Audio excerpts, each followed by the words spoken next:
Hello everyone, welcome back to the channel. My name is Gagan and your instructor via Newton School. तो आज के इस particular video में अपन देखने वाले एक वेबसाइट क्रिएट करने वाले हैं। बेसिकली तो ये वेबसाइट अपन क्रिएट करने वाले हैं रिएक्ट और टेलविन सीएसएस की हेल्प से। तो सबसे पहले मैं आपको ये शो कर देता हूँ कि हमारा जो फाइनल आउटपुट क्या होने वाला है, जो इस वीडियो में सीखकर बनाने वाले हैं। तो यहाँ पर ये मेरी वेबसाइट है, इसको मैं क्या किया हूँ, रिएक्ट और टेलविन सीएसएस की हेल्प से क्रिएट किया हूँ। और उसमें रिएक्ट में अपन क्या यूज किया, रिएक्ट राउटर डोम का भी यहाँ पे यूज किया हुआ है। तो सबसे पहले आपको इसका डेमो शो करता हूँ। ठीक है, तो यहाँ पर अगर मैं होम पे आता हूँ तो यहाँ पर आप देख सकते हो मेरे पास एक होम सेक्शन इस तरीके से आ जाएगा। और जो मेरा यूआरएल है उसमें क्या आ जाएगा, मेरा रूट और होम इस तरीके से आ जाएगा।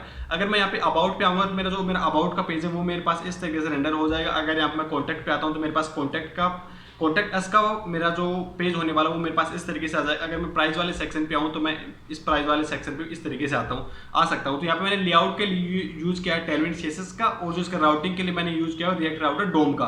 तो आप इस वीडियो में दो चीजें सीखने वाले हो। बेसिकली एक तो टेलविन सीएसएस के बारे में सीखने वाले हो और रिएक्ट राउटर डोम के बारे में भी सीखने वाले हो।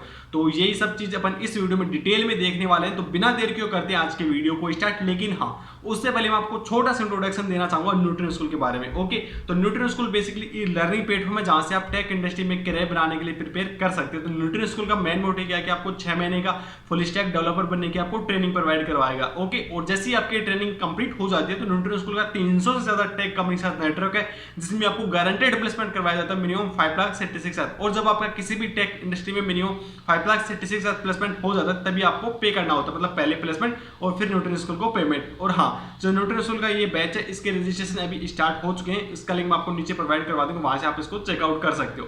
तो बस गाइस, यही था न्यूटन स्कूल के बारे में छोटा सा इंट्रोडक्शन। और अब चलते हमारे आज के वीडियो टॉपिक, जिसमें अपन क्या करने वाले हैं, ये सिंपल सा ये वाला एक एप्लीकेशन क्रिएट करने वाले हैं। ओके, तो यहाँ पे मैं क्या करता हूँ कि अपने VS कोड एडिटर में आता हूँ। तो यहाँ पर मैं आज का अपने VS कोड एडिटर पे, तो मैंने यहाँ पे क्या कर रखा, बेसिक से जो हमारा क्रिएट रिएक्ट ऐप कमांड होती है उसको रन करके हमारा एक बेसिक सा रिएक्ट ऐप का बोलेप्लेट कोड तैयार कर रखा है। अगर यहाँ पे इसको साथ साथ मैंने इसका क्या कर रखा है, इसका डिप्लॉयमेंट सर्वर भी स्टार्ट कर रखा है। तो मैं आपको शो करता हूँ इसका डिप्लॉयमेंट सर्वर। तो यहाँ पर मैं आता हूँ तो यहाँ पर आप देखते हो मेरे पास इस तरीके से ऐप मेरे को शो कर रहा है। ठीक है, लेकिन यहाँ पे अपन क्या करने वाले हैं, पूरा लेआउट क्रिएट करने वाले हैं। तो उसके लिए आपको एक चीज तो होना चाहिए। आप सबसे पहले क्या करो, क्रिएट रिएक्ट ऐप आप जैसे ही करो तो आपको पूरा ऐप तैयार हो जाए, मतलब आपके पास एक बोलेप्लेट कोड आ जाए। ठीक है, अब सेकंड स्टेप पे क्या करने वाला अपन, यहाँ पे थोड़ा सा राउटिंग का कंसेप्ट देखने वाले हैं। तो मैं आपको बेसिक्स यहाँ पे राउटिंग के बारे में बताने वाला हूँ। तो राउटिंग के बारे में बताने से पहले आपको क्या करना होगा, सबसे पहले इसकी ऑफिशियली वेबसाइट पे आने वाले रिएक्ट राउटर डोम की ऑफिशियल वेबसाइट पे। ओके, तो यहाँ पर मैं आज का इसके रिएक्ट राउटर डोम की ऑफिशियली वेबसाइट पे। और इस वेबसाइट पे आने के बाद अपन यहाँ पे क्या करने वाले हैं, जो भी हमारे रिएक्ट प्रोजेक्ट है उसके लिए रिएक्ट राउटर डोम का इंस्टॉल करेंगे। और फिर मैं आपको राउटिंग का भी कंसेप्ट अच्छे तरीके से बताने वाला हूँ। तो फिर आपको सिंपल रीड टू डॉक्स पे आना है। और यहाँ पर आने के बाद आपको सिंपल लेफ्ट साइड में देखिएगा इंस्टॉलेशन वाला पार्ट है, यहाँ पर आपको इस तरीके से आना है। ठीक है, तो सबसे पहले अपन यहाँ पे क्या करने वाले हैं, रिएक्ट राउटर डोम को इंस्टॉल करने वाले हैं। तो मैं यहाँ पे सिंपल npm की हेल्प से करने वाला हूँ, आप इसको यान की हेल्प से भी कर सकते हो। फिर आपको ये वाली चीज यहाँ से कॉपी करके वापस अपने VS कोड एडिटर में आनी है। और मैं यहाँ पे क्या करता हूँ, एक नया टर्मिनल ओपन कर लेता हूँ। ठीक है, तो यहाँ से मैं एक नया टर्मिनल ओपन कर लेता हूँ पहले तो इस तरीके से। ओके, और नया टर्मिनल ओपन करने के बाद सबसे पहले मेरे को जो मेरा ये ऐप है इसके अंदर मेरे को cd करना होगा, मतलब चेंज डायरेक्टरी। अगर मैं यहाँ पे देखता हूँ कि मेरा यही ऐप है, हाँ यही है। अब मैं यहाँ पे क्या करूँगा, जो मैंने वहाँ से कॉपी किया है उसको मैं यहाँ पे पेस्ट कर दूंगा। तो इससे क्या होगा कि जो भी मेरी रिएक्ट राउटर डोम की डेव डिपेंडेंसी है वो मेरे इस रिएक्ट प्रोजेक्ट के लिए इंस्टॉल हो जाएगी। तो इसको इंस्टॉल होने के बाद हम इसको वेरीफाई भी करने वाली हमारी पैकेज.json से इसका वर्जन वगैरह हम चेक करेंगे। तो हो सकता है इसमें इंस्टॉल होने में टाइम लगे। तो यहाँ पर आप देख सकते हो मेरे यहाँ पे इंस्टॉलेशन इसका कंप्लीट हो चुका है। तो मैं यहाँ पे क्या करूँगा, सिंपल पैकेज.json में आने वाला हूँ। पैकेज.json में आने के बाद यहाँ पर आप देख सकते हो मेरे पास एक रिएक्ट राउटर डोम की एक लाइब्रेरी है, वो मेरी यहाँ पे इंस्टॉल हो चुकी है। तो ये आपका फर्स्ट स्टेप हो गया आप रिएक्ट राउटर डोम के बारे में कि आपका इसका इंस्टॉलेशन होना चाहिए। अब सेकंड स्टेप पे आते हैं। ठीक है, तो सेकंड स्टेप को और थर्ड स्टेप को यहाँ पे मैं कंबाइन करके बताने वाला हूँ। तो अब आपको क्या करना है, सबसे पहले इस वाली लाइन को यहाँ से कॉपी कर लेना है। ठीक है, नहीं आपको पहले यहाँ पे जो लाइन दे रखी है इसको यहाँ से कॉपी करना है। और फिर मैं आपको बताता हूँ कि किस तरीके से वर्क करते हैं। वापस को आपको अब की app.js फाइल में आना है और यहाँ पर आने के बाद आपको इसको पेस्ट कर लेना है। ठीक है, और फिर आपको क्या करना होगा कि जो आपके यहाँ पे ब्राउजर राउटर यहाँ पे देख रहे हो, तो इसको भी यहाँ से मैं इसको कॉपी कर लेता हूँ। और कॉपी करने के बाद यहाँ पे सिंपल इस जगह इसको भी यहाँ पे पेस्ट कर दूंगा। ठीक है, तो इस जगह में इसको पेस्ट कर दिया हूँ। तो सबसे पहले अपन यहाँ पे ब्राउजर राउटर के बारे में देखने वाले हैं। तो यहाँ मैं क्या करता हूँ, इस ब्राउजर राउटर को यहाँ से कॉपी करके, और अब मैं यहाँ पे क्या करूँगा, एक रिएक्ट फ्रेगमेंट का यहाँ पे यूज करने वाला हूँ। ओके, और इसके बाद यहाँ पे मैं इसके अंदर ही इसको ब्राउजर राउटर को डिफाइन कर दूंगा। ठीक है, तो यहाँ पे इस तरीके से, और अब मैं यहाँ पे ब्राउजर राउटर को यहाँ पे इस तरीके से ऐड कर देता हूँ। ओके, अब जो भी मेरा काम होने वाला है मैं इसके अंदर करने वाला हूँ। तो मैं यहाँ पे क्या करूँगा, सिंपल वापस से मैं अपनी इसकी ऑफिशियल वेबसाइट पे आता हूँ और यहाँ पर आने के बाद आप देख सकते हो राउट्स के अंदर मैंने रूट डिफाइन कर रखे हैं और यहाँ पे इस तरीके से यहाँ पे पाथ ऐड कर रखे हैं। ठीक है, तो मैं यहाँ पे क्या करने वाला हूँ, सिंपल इसी को यहाँ से कॉपी करता हूँ और कॉपी करने के बाद वापस से मेरे यहाँ पे VS कोड एडिटर में आता हूँ और यहाँ पे मैं इसको पेस्ट कर देता हूँ। ठीक है, और अब मैं यहाँ पे डॉक्यूमेंट को फॉर्मेट कर लेता हूँ। तो यहाँ पर आप देख सकते हो मेरे पास क्या चीजें होने वाली है। इसने दो पाथ यहाँ पे डिफाइन कर रखे हैं। सबसे पहले हमारे रूट डायरेक्टरी के लिए, तो हम यहाँ पे रूट डायरेक्टरी के लिए नहीं जाने वाले, यहाँ पे अपन होम पेज बनाने वाले उसके लिए जाने वाले हैं। ठीक है, तो इस अबाउट को मैं इस तरीके से कर देता हूँ। अब मैं यहाँ पे क्या करूंगा कि ये मेरा राउटिंग का थोड़ा कंसेप्ट क्लियर हो गया। अब मेरे को यहाँ पे क्या होगा कि जो मेरे होम और अबाउट सेक्शन है इनका कंपोनेंट मेरे को क्रिएट करना होगा। ठीक है, तो मैं यहाँ पे क्रिएट करने वाला हूँ, एक अलग से फोल्डर क्रिएट करता हूँ कंपोनेंट नेम से, और कंपोनेंट नेम की जो मेरा फोल्डर होने वाला उसके अंदर मेरे को ये वाली चीजें मेरे को डिफाइन करनी होगी। ठीक है, कंपोनेंट इस तरीके से हो गया। तो सबसे पहले इसके अंदर बनाने वाले हैं होम के लिए home.js, इस तरीके से मैं यहाँ पे इसको बनाने वाला हूँ। ठीक है, और इसी तरीके से मैं, और हाँ अब मैं यहाँ पे क्या करूँगा, सिंपल RFC टाइप यहाँ पे मैं करने वाला हूँ। तो यहाँ पे मैं जैसे ही RFC टाइप करूँगा ना तो मेरे पास एक रिएक्ट का बॉयलरप्लेट कोड आ जाएगा। अगर आपको ये जानना है कि ये वाला रिएक्ट का बॉयलरप्लेट कोड किस तरीके से आता है तो आपको सिंपल क्या करना है, एक्सटेंशन वाले सेक्शन में आना है और यहाँ पर आने के बाद आपको सिंपल सर्च करना है React ES7। तो इससे क्या होगा कि आपके पास रिएक्ट के कोड के आपके पास स्निपेट्स आ जाएंगे जिनको आप यूज कर सकते हो आपके इसके लिए। ठीक है, जल्दी कोड करने के लिए। तो आप इसको अपने अकॉर्डिंग इसको चेक कर लीजिएगा। तो मैं वापस अपनी home.js पे आता हूँ। तो ये मेरा होम सेक्शन तो बन चुका है। अब मैं यहाँ पे क्या करूँगा, मैं वापस एक अबाउट मैंने यहाँ पे क्रिएट किया, तो मैं अबाउट को भी यहाँ से अबाउट क्रिएट करने वाला हूँ पहले तो यहाँ से मैं एक अबाउट सेक्शन यहाँ पे मैं क्रिएट करता हूँ। अबाउट कंपोनेंट मतलब कि अगर मैं अब वापस यहाँ पे RFC टाइप करूँगा तो मेरे पास ये रिएक्ट का बॉयलरप्लेट कोड आ जाएगा। तो ये मेरे दो कंपोनेंट मैंने यहाँ पे क्रिएट कर लिए। अब मैं वापस से यहाँ पे आने वाला हूँ मेरे इस वाले सेक्शन में। अब मेरे को क्या करना होगा, जो मेरे होम सेक्शन है इसको सबसे पहले इंपोर्ट भी तो करना होगा ना। तो यहाँ से मैं इसको इंपोर्ट कर लेता हूँ और इसी तरीके से मेरे को अबाउट का भी इंपोर्ट करना होगा। तो यहाँ से मैं अबाउट को भी इंपोर्ट कर लेता हूँ, अबाउट इस तरीके से। तो यहाँ पर आप देख सकते हो मेरे इस तरीके से इंपोर्ट भी हो चुके हैं और अब मैं इनको इस तरीके से ऐड कर देता हूँ। और अब मैं यहाँ पे पेज को सेव करता हूँ, वापस से मेरे डिप्लॉयमेंट सर्वर पे चलते हैं। ठीक है, तो यहाँ पर मैं आ चुका हूँ अपने डिप्लॉयमेंट सर्वर पे। तो यहाँ पर आप देखिएगा कि यहाँ पे मैं क्या करने वाला हूँ कि जो मेरा रूट डायरेक्टरी है यहाँ पे, इसके बाद मैं यहाँ पे आने वाला हूँ होम करके आने वाला हूँ। तो यहाँ पे जैसे ही होम पे आऊँगा ना तो यहाँ पर आप देख सकते हो मेरे पास होम इस तरीके से आ चुका है। अगर मैं यहाँ पे अबाउट वाले सेक्शन पे आऊँ तो अबाउट वाले सेक्शन पे मेरे को इस तरीके से, अगर मैं अबाउट पे आता हूँ तो यहाँ पर आप देख सकते हो मेरे पास एक अबाउट आ चुका है। तो अपन यहाँ पे आप सिंपल राउटिंग का कंसेप्ट देख चुके हैं कि अपन किस तरीके से एक राउट से दूसरे राउट पे जा सकते हैं। तो ये आपका बेसिक राउटिंग का कंसेप्ट है। अब अपन इसको यूज करने वाले, हमारी वेबसाइट बनाने के लिए यूज करने वाले। आई होप आप ये अच्छी तरीके से समझ गए होंगे कि राउटिंग को अपन किस तरीके से राउटिंग कर सकते हैं रिएक्ट राउटर डोम की हेल्प से। तो ये हमारा सेकंड स्टेप था, इसमें अपन ये देख चुके हैं। अब थर्ड स्टेप में क्या करने वाले हैं कि यहाँ पर अपन जो हमारा रिएक्ट का एप्लीकेशन है उसके अंदर अपन टेलविंड CSS को इंस्टॉल करने वाले हैं। ठीक है, तो उसको इंस्टॉल करने के लिए आपको सबसे पहले क्या करना होगा, जो इसकी टेलविंड CSS की ऑफिशियली वेबसाइट पर है उस पर आना है। तो यहाँ पर मैं आ चुका हूँ इसकी ऑफिशियल वेबसाइट पे और इसका लिंक भी मैं आपको नीचे डिस्क्रिप्शन प्रोवाइड करवा दूंगा। तो यहाँ पर आप देख सकते हो फर्स्ट स्टेप में क्या बोल रहा है कि आपको सबसे पहले एक ऐप क्रिएट करना है। तो अपन यहाँ पे ऐप तो पहले से ही क्रिएट कर चुके हैं और अपन यहाँ पे CD भी कर चुके थे। आपने सिंपल सेकंड वाले सेक्शन में आने वाला हूँ, इंस्टॉल टेलविंड CSS। तो आपको सिंपल क्या करना है, सबसे पहले इसका जो ऑटो प्रीफिक्सर है उसको इंस्टॉल करना होगा। तो यहाँ से मैं इसको कॉपी करके वापस से मेरे VS कोड एडिटर में आता हूँ और यहाँ पर मैं क्या करूँगा, जो मेरा नया टैब मैंने ओपन किया था उसके अंदर यहाँ पे मैं इस तरीके से इसको यहाँ पे पेस्ट कर दूंगा और यहाँ पे एंटर हिट करने वाला हूँ। तो जो इसका पोस्ट CSS का ऑटो प्रीफिक्सर है वो मेरे इसमें इंस्टॉल हो जाएगा। तो यहाँ पर आप देखते हो मेरे पास एक नई फाइल भी क्रिएट होने वाली है। जैसे मेरे इंस्टॉल हो जाएगा तो मेरे पास एक नई फाइल क्रिएट होकर आने वाली है। तो इसको हो सकता है इंस्टॉल होने में थोड़ा टाइम लगे। तो हाँ, ये मेरा अभी के लिए यहाँ पे कंप्लीट हो चुका है। यहाँ पे अब मैं वापस से यहाँ पे क्या करने वाला हूँ कि एक मैं यहाँ पे मेरे इसके लिए टेलविंड की कॉन्फिग फाइल भी क्रिएट करने वाला हूँ। तो यहाँ पे मैं इसको कॉपी करके यहाँ पे पेस्ट करूँगा। तो यहाँ पर आप देखिए मेरे पास एक नई फाइल क्रिएट होकर आने वाली है टेलविंड CSS के लिए। तो यहाँ पर आप देख सकते हो कि मेरे पास एक post.config के लिए आई है और इसी तरीके से मेरा tailwind.config.js इस तरीके से ये फाइल आई है। ठीक है, अब मेरे को क्या करना होगा अगले स्टेप में, जो भी यहाँ पे दे रखा है कि कंटेंट के अंदर मेरे को ये वाली चीज़ यूज़ करनी है। तो मैं यहाँ से क्या करने वाला हूँ, इसको कॉपी करता हूँ और कॉपी करने के बाद मैं वापस से मेरे VS कोड एडिटर में आता हूँ और VS कोड एडिटर में यहाँ पे इसको इस तरीके से पेस्ट हो गए। तो मेरे को यहाँ पे आना है, इस टेलविंड CSS जो मेरा कॉन्फिग फाइल है इसके अंदर पेस्ट करना है और अब मैं यहाँ पे पेज को सेव कर देता हूँ। ठीक है, और पेज को सेव करने के बाद वापस से मैं अपने इस टर्मिनल पे आता हूँ। तो यहाँ पर आप देख सकते हो कि आपको एक जो हमारी index.js फाइल है उसके अंदर आपको ये वाली चीज़ें ऐड करनी होगी। तो यहाँ से मैं इसको कॉपी करके वापस से मेरे यहाँ पे चलता हूँ और जो मेरा index.js फाइल है ना उसको क्या करना होगा, इसके अंदर इस तरीके से पेस्ट करना होगा। और मैं यहाँ पे चेक कर लेता हूँ कि मैंने इसको इंपोर्ट कर रखा है कि नहीं कर रखा है। हाँ, तो मैंने index.js को यहाँ पे इंपोर्ट भी कर रखा है। और फिर आपको क्या करना होगा, फिफ्थ स्टेप में आपको वापस से जो आपका npm run start है उसको स्टार्ट कर देना है। तो मैं यहाँ पे क्या करने वाला हूँ, वापस से यहाँ पे आता हूँ और जो मेरा ये सर्वर है इसको मैं अभी के लिए क्लोज करता हूँ। ठीक है, इसको क्लोज करके वापस से मैं npm रन स्टार्ट यहाँ पे करने वाला हूँ। तो ये मेरा हो जाएगा और इसके बाद अपन क्या करने वाला है, इसको चेक करने वाले हैं कि जो हमारा टेलविन CSS है वो इंस्टॉल हुआ है या नहीं हुआ है। तो मैं यहाँ पे क्या करूँगा, यहाँ पर आप देख सकते हो कि एक H1 हेडिंग के अंदर ये वाली चीज़ होने वाली है। तो यहाँ से मैं इसको कॉपी करता हूँ और वापस से मेरे यहाँ पे चलता हूँ मेरे ऐप कंपोनेंट के अंदर, और ऐप कंपोनेंट के अंदर यहाँ पे मैं क्या करने वाला हूँ, तो सबसे पहले मेरे को इसको यस करना पड़ेगा इस तरीके से। ओके, तो ये मेरा npm स्टार्ट हो जाएगा। अब मैं यहाँ पे क्या करूँगा, जो मैंने कॉपी किया था ना उसको मैं यहाँ पे पेस्ट कर दूंगा इस तरीके से। और अब मैं यहाँ पे डॉक्यूमेंट को फॉर्मेट करता हूँ, सॉरी वापस मेरे को यहाँ पे चलना होगा। अब मैं यहाँ पे डॉक्यूमेंट को फॉर्मेट करता हूँ और अब मैं यहाँ पे पेज को सेव करता हूँ। ओके, तो यहाँ पर आप देख सकते हो मेरे पास इस तरीके से हेलो वर्ल्ड आज का जो मेरे टेलविन CSS के इसमें अप्लाई की गई थी ना जो क्लासेस, तो यहाँ पर आप देखिएगा जो मेरा टेक्स्ट है 3XL फॉन्ट बोल्ड और अंडरलाइन, तो यह मतलब कि जो मेरा टेलविन CSS है वो प्रॉपर वर्क कर रहा है। और मैं वापस से आपको शो करता हूँ इस राउटिंग के बारे में। तो ये मेरा रूट डायरेक्टरी के लिए हो गया। अगर मैं यहाँ पे होम पे आऊँगा तो यहाँ पर आप देख सकते हो मेरे को एक होम की चीज़ें शो करेगा, होम इस तरीके से। और अगर मैं यहाँ पे अबाउट पे आता हूँ, मैं इस पे आता हूँ अबाउट पे, तो सॉरी मेरे को इस तरीके से करना था अबाउट के लिए, तो अबाउट पे, तो यहाँ पर आप देखते हो मेरे पास हेलो वर्ल्ड के नीचे यहाँ पे मेरे पास अबाउट आया हो गया है। ठीक है, तो ये आपका थर्ड स्टेप भी कंप्लीट हो चुका है जिसमें अपन क्या किए हैं, टेलविन CSS का इंस्टॉलेशन भी देख चुके हैं हमारी रिएक्ट एप्लीकेशन। अब अपना जो नेक्स्ट स्टेप है वो क्या होने वाला है कि अपन यहाँ पे लेआउट क्रिएट करने वाले हैं। ठीक है, जो मैंने आपको शो किया था, जो शुरुआत वीडियो स्टार्ट होने से पहले जो अपन प्रोजेक्ट शो किया था, उसके लिए अपन लेआउट क्रिएट करने वाले हैं। तो मैं यहाँ पे मैनुअली मैं लेआउट क्रिएट नहीं करने वाला, तो मैं लेआउट के लिए यहाँ पे यूज करने वाला हूँ टेल ब्लॉक का। ठीक है, तो मैं यहाँ पे क्या करने वाला हूँ, टेल ब्लॉक पे आ जाता हूँ इस तरीके से, टेल ब्लॉक पे आने वाला हूँ पहले तो मैं टेल ब्लॉक पे। ओके, तो यहाँ पर क्या होने वाला है, जो भी आपके टेलविन CSS के लेआउट वगैरह है उसको आप यहाँ पे रीयूज कर सकते हो फ्री ऑफ कॉस्ट।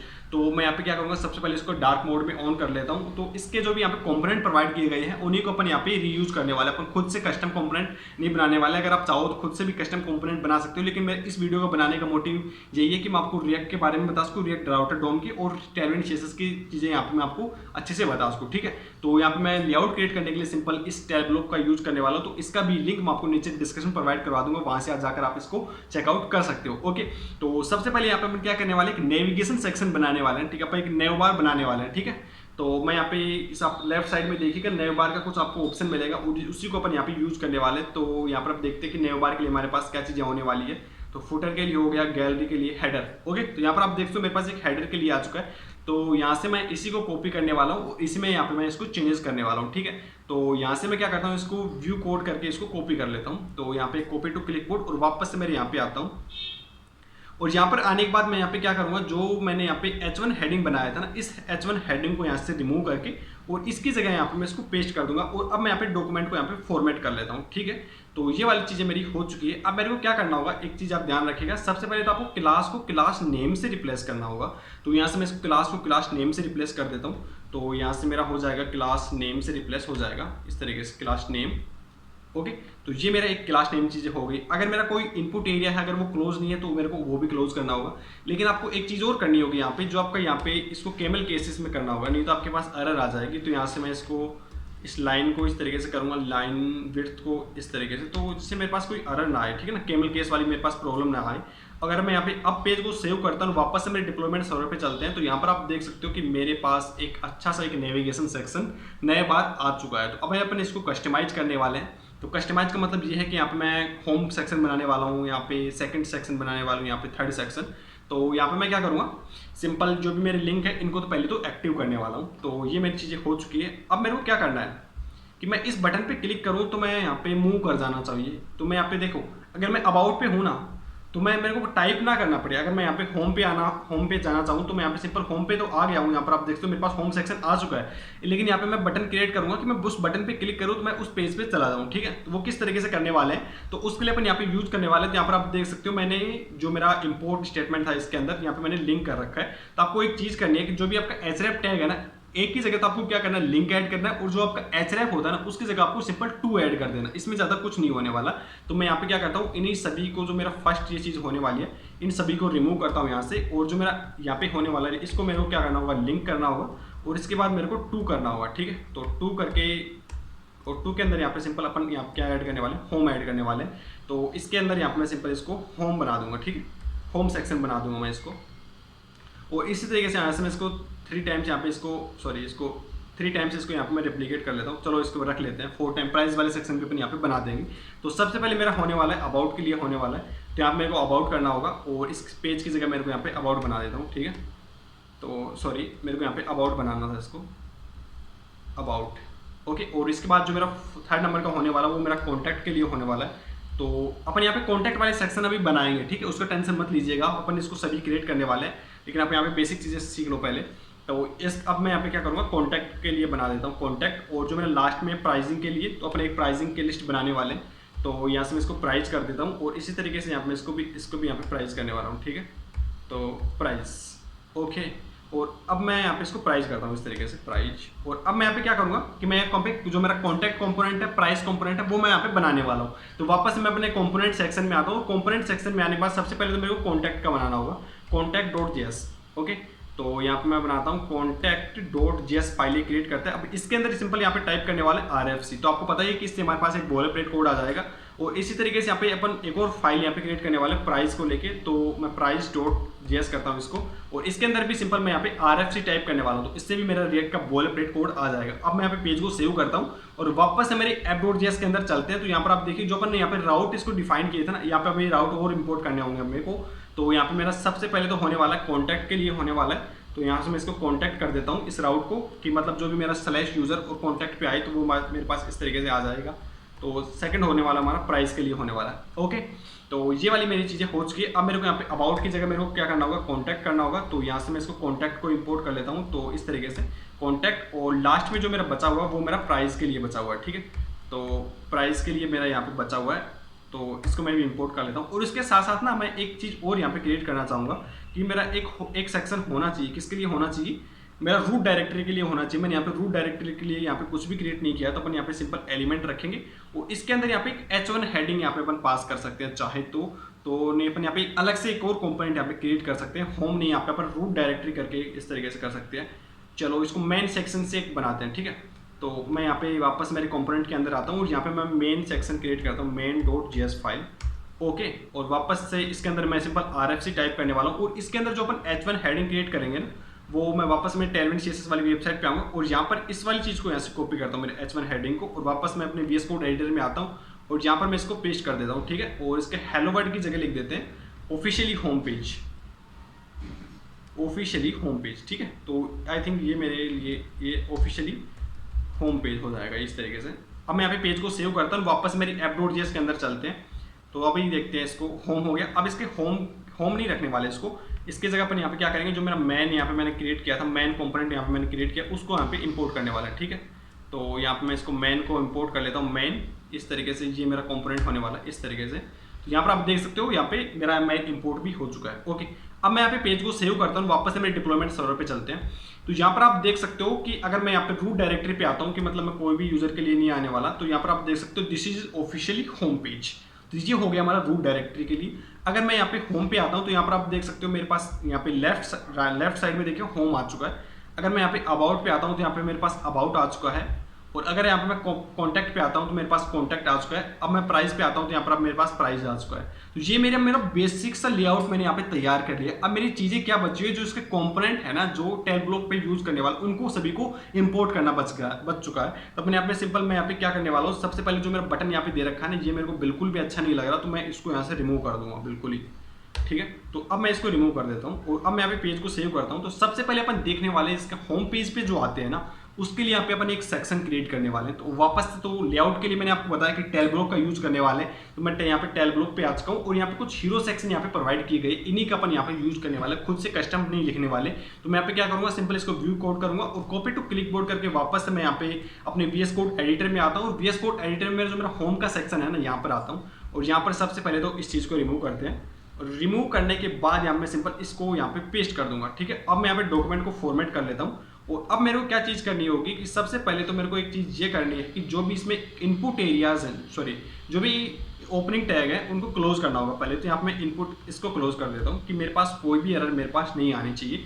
और अब सेकंड स्टेप में क्या करना होगा, जो भी मेरी क्लासेस है ना, उसको मेरे को क्लास नेम से रिप्लेस करना होगा। तो यहाँ पे मैं इस तरीके से इस क्लास नेम से रिप्लेस कर दूंगा। अगर आप ये जानना चाह रहे हो कि ये मेरे पास किस तरीके से आ रहा है, तो आपको सिंपल क्या करना है, कोई भी एलिमेंट सेलेक्ट करके Ctrl F प्रेस करना है, उससे आपकी ये वाली चीज़ें हो जाएंगी। अगर मैं अब पेज को सेव करता हूँ, वापस से मैं डिप्लॉयमेंट सर्वर पे चलूँ, तो यहाँ पर आप देख सकते हो अगर मैं होम पे आता हूँ ना, मेरे पास ये होम का ये वाला लेआउट आ चुका है। तो ये हमारा एक चीज़ कंप्लीट हो चुकी। अब सेकंड अपन देखने वाले अबाउट के बारे में देखने वाले। तो मैंने आपको बताया था कि अबाउट वाले सेक्शन में अपन यहाँ पे क्या ऐड करने वाले, टेस्टिमोनियल सेक्शन यहाँ पे ऐड करने वाले हैं। तो टेस्टिमोनियल सेक्शन के लिए मैं यहाँ पे नीचे स्क्रॉल करता हूँ, यहाँ पे मेरे टेल ब्लॉग की ऑफिशियल वेबसाइट पे। तो यहाँ पर आप देख सकते हो कुछ टेस्टिमोनियल यहाँ पे होने वाले हैं। तो इन्हीं को मैं यहाँ से कॉपी करता हूँ, ये मेरे को थोड़ा ठीक लग रहा है। तो यहाँ से मैं इसको व्यू कोड करके कॉपी टू क्लिक बोर्ड करता हूँ, वापस से मेरे यहाँ पे VS कोड एडिटर में आता है। तो इस बार अपन यहाँ पे कौन से सेक्शन में आने वाले हैं, अबाउट वाले सेक्शन में आने वाला है। और अबाउट वाले सेक्शन में आने के बाद यहाँ पे मैं सिंपल इसको यहाँ से इस तरीके से रिमूव कर देता हूँ और अब मैं यहाँ पे इसको पेस्ट कर दूंगा। तो वही चीज़ मैं इसको डॉक्यूमेंट को फॉर्मेट करूंगा पहले तो, और जो मेरा क्लास है ना, क्लास नेम को क्लास को क्लास नेम से रिप्लेस करना होगा। और अब मैं इस तरीके से इसको कर दूंगा, ठीक है। तो अब मैं यहाँ पे पेज को सेव करता हूँ और वापस से मेरे डिप्लॉयमेंट सर्वर पे चलते हैं। तो यहाँ पे मैं आने वाला हूँ अबाउट पे। तो यहाँ पर आप देख सकते हो मेरे पास इस तरीके से एक अबाउट वाला सेक्शन भी आ चुका है। तो यहाँ पे देखते हैं कंसोल पे कुछ एरर भी नहीं आना चाहिए, जो भी हमारे पास एरर आएगी उसको अपन यहाँ पे साथ के साथ सोल्व करते जाएंगे। तो यहाँ पर आप देख सकते हो मेरे पास ये वाली चीज़ें बोल रहा है कि स्ट्रोक, तो ये अपन यहाँ पे कहाँ पे गड़बड़ की है। तो वापस मैं अपने VS कोड एडिटर में आता हूँ। तो अगर अपन यहाँ पे SVG यहाँ पे यूज किए ना, तो हो सकता है वहाँ पे हमारे पास प्रॉब्लम आई। वापस मैं होम वाले सेक्शन पे चलता हूँ। तो होम में अपने कोई SVG यहाँ पे यूज ही नहीं किया, तो उसका तो प्रॉब्लम नहीं होना चाहिए। तो मैं यहाँ पे app.js के अंदर ही शायद इसको यूज किया हुआ हूँ। तो यहाँ पे मैंने इसको पेज को सेव नहीं किया होगा क्या, तो ओके। तो ये वाली चीज़ तो मैंने कंप्लीट कर दी है ना। अब मैं इसको पेज को रिफ्रेश करता हूँ, वापस से चलते हैं, कोई एरर आता है। अब रिफ्रेश करते हैं, अब शायद नहीं आना चाहिए। ओके हाँ, अब मेरा यहाँ पे कोई एरर नहीं होने वाला। तो यहाँ पे अपन अबाउट वाला सेक्शन भी क्रिएट कर चुके हैं, होम वाला भी क्रिएट कर चुके हैं। अपन यहाँ पे थर्ड नंबर का बचा हुआ हमारा कॉन्टैक्ट के लिए बचा हुआ है। तो मैं वापस से टेल ब्लॉग पे आता हूँ। तो टेल ब्लॉग पे हमारे पास एक कॉन्टैक्ट का क्या होता है, कॉन्टैक्ट का हमें प्रोवाइड की गई ये चीज़ें, तो उसी को मैं यहाँ पे यूज करने वाला हूँ। तो यहाँ पे आप लेफ्ट साइड में देखिए कुछ कॉन्टैक्ट का आपको मिलता है। तो यहाँ पे मेरे पास एक कॉन्टैक्ट का मेरे कोई अच्छा सा फॉर्म मिल जाएगा, उसी को मैं यहाँ पे सिंपल इसको यूज करने वाला हूँ। तो यहाँ पे मेरे पास कोई कॉन्टैक्ट का नहीं मिल पा रहा है, कंटेंट ओके हाँ, ये वाला मेरा कंटेंट के लिए मिल चुका है। तो यहाँ से मैं इसी को सिंपल कॉपी करने वाला हूँ, जो मेरा फर्स्ट नंबर का होने वाला है। अच्छा, ये इसको कॉपी करते हैं, ठीक है। तो यहाँ से मैं व्यू कोड करता हूँ, कॉपी टू क्लिक बोर्ड करता हूँ, और इसको यहाँ पे करने के बाद वापस से मेरे VS कोड एडिटर में आता हूँ। और जो मेरा कॉन्टैक्ट अस वाला कॉम्पोनेंट है ना, उसके अंदर यहाँ पे इस वाली चीज़ को तो रिमूव करता हूँ। और अब मैं यहाँ पे रिएक्ट फ्रेगमेंट का यूज करके जो मैंने वहाँ से कॉपी किया है ना, वो मैं यहाँ पे पेस्ट कर दूंगा। तो आपको पता ही है कि आपका फर्स्ट स्टेप क्या होना चाहिए। तो फर्स्ट स्टेप में आप क्या करोगे, जो भी आपकी इनपुट एरियाज है उसको क्लोज करने वाले हो।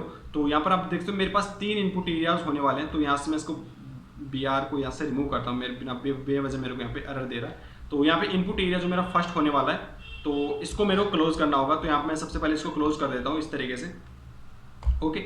और क्लोज करने के बाद एक मेरे पास एक इनपुट एरिया, ऊपर भी मेरे पास एक इनपुट एरिया आ रहा है, तो इसको भी यहाँ पे मैं क्लोज कर देता हूँ इस तरीके से।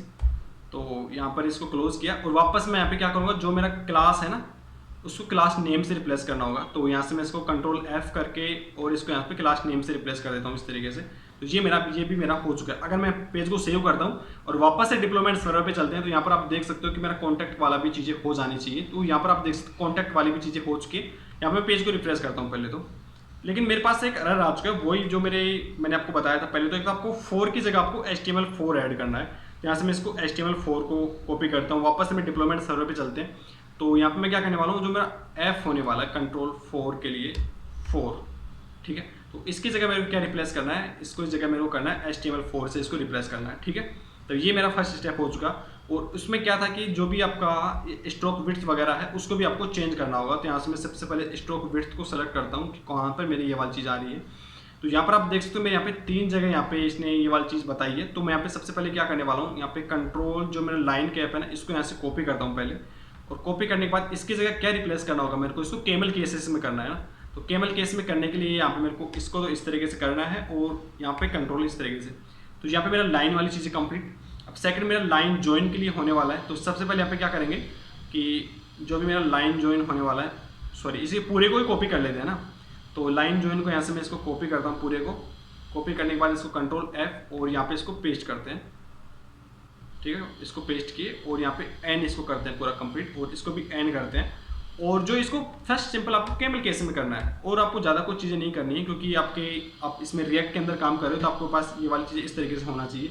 और इसी तरीके से आपका स्ट्रोक विड्थ के लिए होने वाला है। तो यहाँ से मैं इसको स्ट्रोक विड्थ को भी कॉपी कर रहा हूँ, और कॉपी करने के बाद यहाँ पे सिंपल क्या करूँगा, स्ट्रोक विड्थ यहाँ पे मैं पेस्ट कर दूँगा, ठीक है। तो यहाँ पे मैं इसको स्ट्रोक विड्थ को पेस्ट किया, और इसकी जगह मेरे को क्या ऐड करना होगा, इसको जगह आपको विड्थ ऐड करना है, सिंपल। ओके, तो ये वाली मेरी चीज़ें हो चुकी है। अब मैं इस पे पेज को सेव करता हूँ, वापस से मेरे डिप्लॉयमेंट सर्वर पे चलता हूँ। अब मैं होप करता हूँ कि मेरे पास जो मेरा कॉन्टैक्ट अस वाला फॉर्म है उसके अंदर कोई भी एरर नहीं होना चाहिए। अगर मैं यहाँ पे अब पेज को रिफ्रेश करता हूँ तो यहाँ पर आप देख सकते हो मेरे जो कॉन्टैक्ट वाला है उसमें मेरे पास कोई भी एरर नहीं आई है। अगर यहाँ पे मैं होम पे आता हूँ तो सिंपल मेरा होम वाला सेक्शन आ जाता है। अगर मैं यहाँ पे अबाउट पे आता हूँ तो अबाउट वाला सेक्शन आ जाता है। अगर यहाँ पे मैं कॉन्टैक्ट वाले पे आऊँ तो कॉन्टैक्ट वाला मेरे पास इस तरीके से सेक्शन आ जाता है, जिसमें मेरे पास अभी तक कोई भी एरर नहीं होने वाली है। अब मेरा जो लास्ट में बचा हुआ है ना, वो मेरा किसके लिए बचा हुआ, मेरा प्राइस के लिए बचा हुआ। तो यहाँ पे मैं सिंपल प्राइस पे क्लिक करूँ तो मेरे पास एक प्राइस का भी सेक्शन आ जाना चाहिए।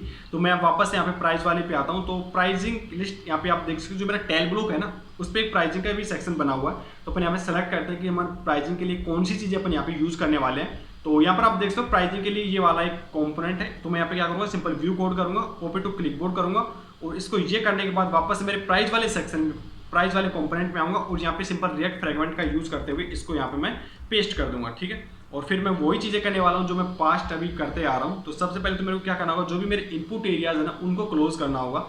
तो मेरे पास अभी के लिए इसमें कोई भी इनपुट एरिया नहीं होने वाला। तो सेकंड स्टेप क्या करेंगे, जो मेरा क्लास है उसको क्लास नेम से रिप्लेस करने वाला है। ठीक है, तो यहाँ पे मैं स्टॉक विड्थ नहीं करूँगा, सबसे पहले इसको क्लास नेम से रिप्लेस करते हैं, क्लास नेम से इसको रिप्लेस करते हैं इस तरीके से। और फिर मेरे को वही चीज़ें करनी है जो मैं लास्ट वाले कंपोनेंट के अंदर किया था कि स्टॉक विड्थ वगैरह इनसे सभी से रिप्लेस करना है। तो सबसे पहले यहाँ पे मैं क्या करूँगा, स्टॉक विड्थ को इस तरीके से कंट्रोल F करके कॉपी कर लेता हूँ। ठीक है, तो इसको कॉपी किया और यहाँ पे इसको पेस्ट करते हैं पहले। और पेस्ट करने के बाद आपको सिंपल क्या करना है, इस लाइन की जगह आपको क्या ऐड करना है, इसको केमल केसेस में करना। ज़्यादा कुछ चीज़ रॉकेट साइंस नहीं है, सिंपल आपको केमल केसेस में करना है। और इसी तरीके से आपको जो आपका स्ट्रोक लाइन है ना, स्ट्रोक लाइन जो है ना उसको कॉपी करना है, कंट्रोल F पे आना है और इस तरीके से आपको यहाँ से इसको पेस्ट करते हैं पहले। और अब आपको यहाँ पे केमल केसेस में इसको इस तरीके से करना है। तो यहाँ पे मैं इसको इस तरीके से कर दूंगा तो मेरे सभी के लिए हो जाएगा। और अब मेरा लास्ट में बचा हुआ मेरा स्ट्रोक विड्थ के लिए बचा हुआ, तो यहाँ से मैं इसको भी कॉपी करता हूँ, सॉरी इसको भी यहाँ से स्टॉक विड्थ है इसको भी यहाँ से मैं कॉपी करता हूँ। और कॉपी करने के बाद वापस से मैं अपने यहाँ पे आता हूँ, इसको पेस्ट करता हूँ पहले तो, और इसके भी यहाँ पे मैं इसको पेस्ट करता हूँ। और जो मेरा विड्थ है ना इसको केमल केसेस में करना है सिंपल। और अब मैं यहाँ पे एक सभी के लिए यहाँ पे चेंज कर दूंगा। और अब मैं यहाँ पे पेज को सेव करता हूँ और सेव करने के बाद वापस मेरे डिप्लॉयमेंट सर्वर पे चलते हैं यहाँ पे। तो यहाँ पे मेरे पास अभी के लिए आप देख सकते हो मेरे पास अभी एरर आ रहा है, लेकिन यहाँ पे क्लियर करता हूँ कंसोल को। और अब मैं यहाँ पे पेज को रिफ्रेश करने वाला हूँ। तो यहाँ पर आप देख सकते हो मेरे पास कोई भी एरर नहीं आया, मेरा पूरा पार्ट कंप्लीट हो चुका है। अब मैं यहाँ पे क्या करूँगा कि आपको शो करता हूँ कि मेरा प्रॉपर वर्क कर रहा है कि नहीं कर रहा। तो यहाँ पर आप देख सकते हो मेरा ये रेस्पॉन्सिव भी होने वाला है। तो रेस्पॉन्सिव या सिंपल जो भी टैल ब्लॉक है इसने खुद से रेस्पॉन्सिव कर लिया है सारी चीज़ों को। तो यहाँ पर आप देख सकते हो अगर मैं यहाँ पे होम वाले सेक्शन पे आऊँ तो ये मेरा होम की चीज़ें हो चुका है। अगर यहाँ पे मैं अबाउट पे आऊँ तो मेरी अबाउट की चीज़ें हो चुकी है। अगर यहाँ पे मैं कॉन्टैक्ट वाले पे आऊँ तो यहाँ पे मेरे कॉन्टैक्ट का एक मेरे पास इस तरीके से फॉर्म आ चुका है। अगर यहाँ पे मैं प्राइस वाले सेक्शन पे आऊँ तो यहाँ पे मैं प्राइस वाले सेक्शन पे भी आ चुका हूँ। तो इस तरीके से अपन क्या कर सकते हैं, रिएक्ट राउटर डोम का यूज करते हुए और टेलविन सीएसएस में जो उसका टैल ब्लॉक है उसका यूज करते हुए एक वेबसाइट क्रिएट कर सकते हैं। तो यहाँ पे मैंने इसको मल्टी पेज वेबसाइट, मैंने यहाँ पे मल्टी पेज की जो वेबसाइट होती है उसके हम सिंगल पेज यहाँ पे बना चुके हैं। ठीक है, तो ये हो गया हमारा आज, तो ये था हमारा आज के वीडियो का बनाने का मोटिव कि मैं आपको बता सकूं कि जो हमारे टेलविन सीएसएस को किस तरीके से इंस्टॉल कर सकते हैं हमारे रिएक्ट एप्लीकेशन में, और रिएक्ट राउटर डोम का किस तरीके से यूज करते हैं हमारे रिएक्ट एप्लीकेशन में। और उसके साथ साथ मैंने आपको टैल ब्लॉक के बारे में भी बता दिया। तो टैल ब्लॉक का मैंने यहाँ पे यूज किया हुआ है क्रिएटिंग लेआउट, मतलब लेआउट क्रिएट करने के लिए मैंने यहाँ पे यूज किया। खुद से कस्टम लेआउट यहाँ पे मैंने क्रिएट नहीं किया, लेकिन जो इसकी सारी चीजें थी वो मैंने आपको डिटेल में बता दी। और हाँ, आप चाहो तो इसमें फुटर सेक्शन भी ऐड कर सकते हो। तो यहाँ पे फुटर सेक्शन के लिए भी बहुत सारी चीजें प्रोवाइड की गई है। आपको जो भी यहाँ पे फुटर सेक्शन अच्छा लगे आप उसको सेलेक्ट करके इसमें फुटर सेक्शन ऐड कर सकते हो। तो यहाँ पर आप देख सकते हो लेफ्ट साइड में मेरे को कुछ एक अच्छा सा ये वाला फुटर आ रहा है, तो आप इसको भी ऐड कर सकते हो। मैं अभी के लिए ऐड नहीं करने वाला क्योंकि वीडियो ज़्यादा वैसे ही लेंदी हो चुका है और ज़्यादा लेंदी हो जाएगा। तो मैं होप करता हूँ कि आपको ये वीडियो हेल्पफुल लगा होगा। अगर इन केस आपका कोई डाउट रह जाता है ना तो आप मुझे कमेंट करके पूछ सकते हो, मैं आपको जरूर ही रिप्लाई कर दूंगा। तो बस गाइस आज की वीडियो के लिए इतना ही था। तो आपका क्या काम बचा हुआ है, तो आपका अगर कोई डाउट हो ना तो आप मुझे कमेंट करके पूछ सकते हो, पहला चीज़ तो ये। और साथ में वीडियो को भी अगर आपको हेल्पफुल लगे तो लाइक कर सकते हो, कोई डाउट हो तो पूछ सकते हो, और कोई अप्रिशिएट कमेंट करना चाहो वो भी आप कर सकते हो। और साथ में चैनल को भी जरूर सब्सक्राइब कर लीजिएगा क्योंकि मैं इसी टाइप के वीडियो रेगुलर लाता रहता हूँ जिससे आप उन वीडियो को मिस ना कर पाओ। तो बस गाइस आज के वीडियो के लिए इतना ही, मिलते हैं नेक्स्ट वीडियो में, तब तक के लिए बाय।